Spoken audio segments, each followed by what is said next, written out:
start by asking what you saw out of a couple of your new teammates, Wes Matthews and Montrezl Harrell, and the lift that they gave you off the bench today. Huge for us. I mean, obviously, their energy is infectious. So, them coming off the bench with that energy and that effort just translates to the rest of us. Trez was very active, not only with the scoring, but his offensive rebound and his defensive approach as well. Giving up size and giving up pounds to Valanciunas, but I thought he handled his own and did a hell of a job. And same with Wes. Wes coming in and just giving that defensive presence, that energy, and also knocking down a couple shots. That was a big time for our team. I asked Frank what he saw from you as you kind of took the fourth quarter over. Of course, not the first time that we've seen that. He said there was a particular action that you were trying to get to that seemed like it was working well. What was your diagnosis there, and how did that play out in the fourth? Well, we were doing a lot of jostling with Memphis tonight and just going back and forth. And 2-point lead here, or they're taking 1-point lead, or we're taking 1-point lead. So, it started the fourth. I want to try to implement myself with my scoring a little bit more, get a little bit more in attack mode and see if I can kind of open the game up. And we were able to do that. Dan Morkey. Hey, LeBron. You guys have won these last two games. Obviously, there's been good offense, but defensively, really, in a lot of different ways. What was the big key in the last three quarters tonight defensively? And do you like to see kind of that this group can win by outscoring teams or this way too? Yeah, we got to have the ability to be able to do winning all facets. Sometimes it's going to be outscoring teams, but for the majority, we want to win games by defending.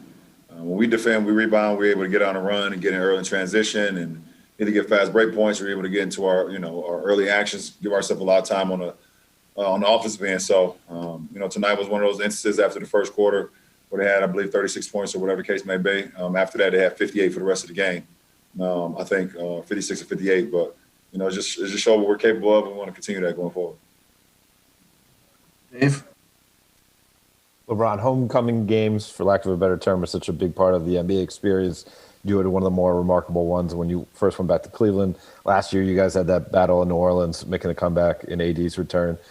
Can you comment or remark on the experience for Marc Gasol going back to Memphis for the first time in, what is such a different season?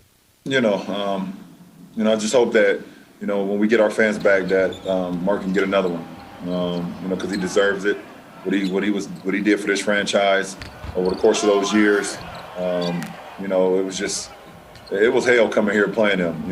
Playing Marc and Zebo and TA, the rest of that group, man, throughout those years, it was going to be a grind, as they would call it, the grindhouse. So, I truly hope that they re-show that video again when they get their fans back in here, because not only what he was able to do on the floor, he just meant so much off the floor as well.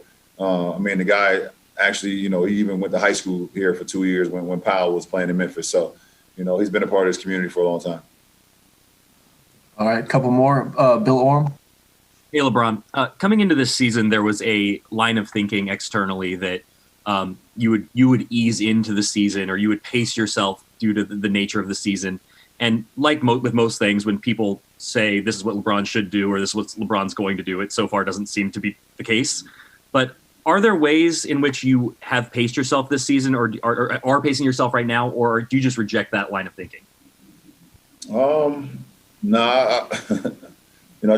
continue to take care of my body and take care of my mind to be able to endure whatever the case may be. And obviously the short layoff, the 71 days between, us finishing and having to get back re-going, it definitely put a monkey wrench into my usual regimen of rest in my body and then getting back and going full, hard core on my training. I didn't really have that opportunity to kind of shut down my body and then go and revamp my body and get ready for the season. It just wasn't enough time. So, being able to, it's a fine line now where how much we push, how much rest, and also stay in good rhythm, because myself and our team, we built so much great rhythm in the bubble that, want to try to continue that as much as we can. So, for me, it's always about just having my mind and my body fresh. And if my mind is sharp, then I can go out and do whatever I need to do on the floor, and if it's not, then it hurts not only myself, but it hurts our team. So, that's the most important for me. Last question, Kyle Goon.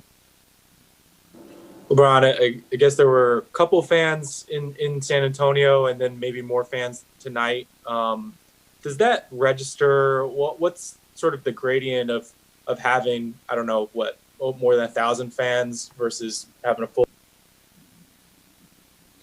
Well, I mean, it's a great feeling, to be honest, just to have anyone in the stands. You know, it feels like it's been so long, you know, since we had that, and it's been since March of 2020, since we, you know, I think that last game at Staples when we played Brooklyn was the last time we had fans. So, you know, to be able to you know, come into an arena and just see a sprinkle or a dab of you know, fans here, you know, in the lower bowl or, you know, the mid bowl all the way to the upper bowl, seeing a few of them sitting, you know, I guess off side of court side. It's a beautiful feeling, and I hope, you know, we can continue to build that and continue to even get back at some point where, you know, we're packing the stadiums again. So obviously health comes first. Continue to follow the protocols and and continue to be safe with everyone's family and things of that nature. But, you know, sport is not sport without fans, you know, and without the you know, the yelling and the screaming and the support and all those things that go with it. So, you know, very hopeful of that someday again.